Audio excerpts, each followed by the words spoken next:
Byron back out in front. William Byron with a great job of that side draft to slow the 16 down. Hard into the wall goes the 33.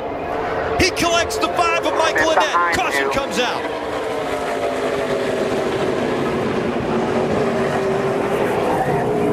Numerous cars get caught up in this one.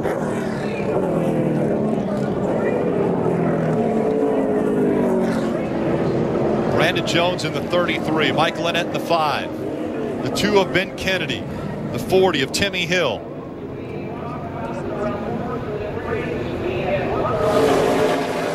Cole Custer with a lot of damage to the 00.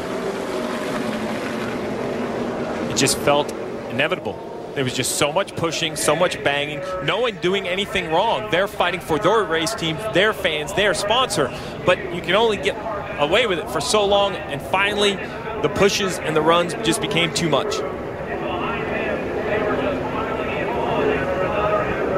There's a good chance that they will stop this field after they get through turn 2 or right in turn 2 to red flag this.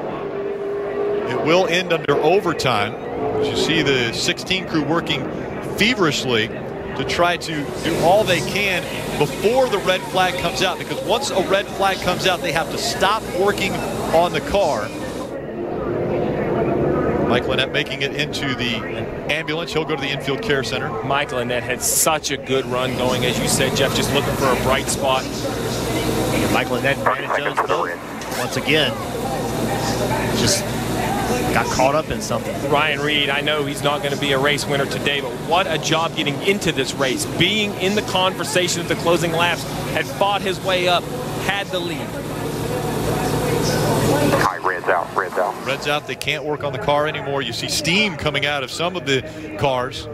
Steve, overflow. This red flag is significant because we have several cars that pitted on lap 54. So in this red flag coming out, they're not burning any fuel. That's right. And that's a big call by NASCAR to red flag. It's the right thing to do.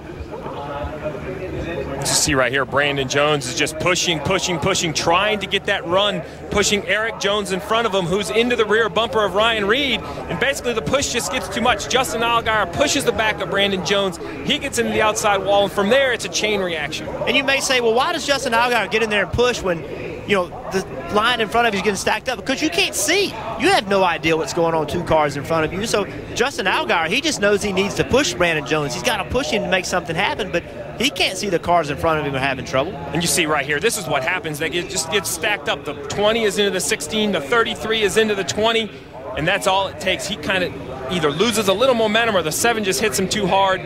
They spin around, and these cars behind, there's just nothing they can do. Very fortunate that 33 stayed on his wheels. You see the 42 through the grass. You know, this is always the concerning point. When cars start hitting other cars, we see them climb up and get airborne. Luckily, all these cars stayed on the ground.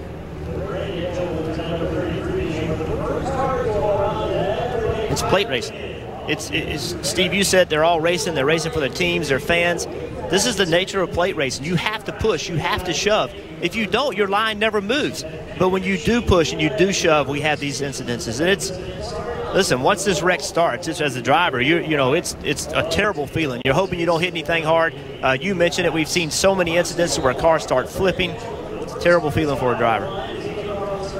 Riding along at 100 miles an hour with the bat cam, and you see the wreck almost come back to the camera there as they slowed way down. Wow, look at the 23 car there on the bottom, you know, going through the grass. And this is the shot. You see the cars dancing side to side, trying to get position, and then the 33 just gets spit out of line that quick. And from there, the major crash. And then all of these crew members, everyone that works on all of these cars right here, this is where the disappointment of speedway racing comes in. The long walk from pit road back to the hauler, knowing you had a chance. You built a car, you came down here, you worked all weekend long, your spotter, your driver were communicating, and one car pushes another, and they all crash. We'll get where you are, up through there.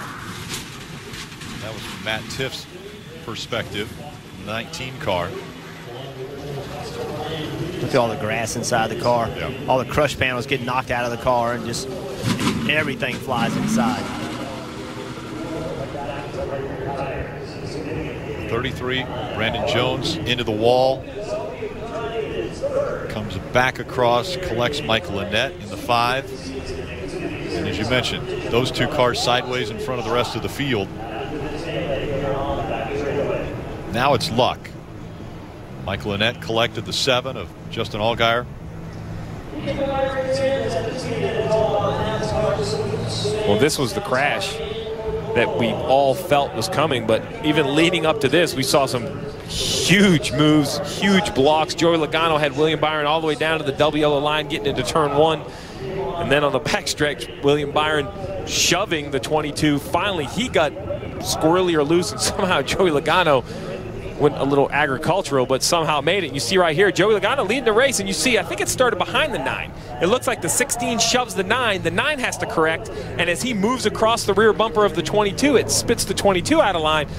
Joey Logano does a spectacular job of keeping that car going straight.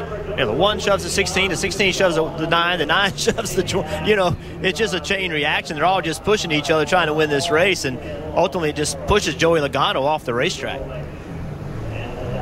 Hitting that grass on the backstretch at 185 miles an hour.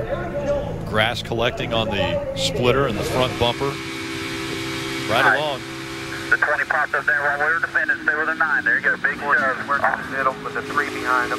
Just wrecking on the bottom. Yeah, they're wrecking on the bottom. There you go. Clear high, clear.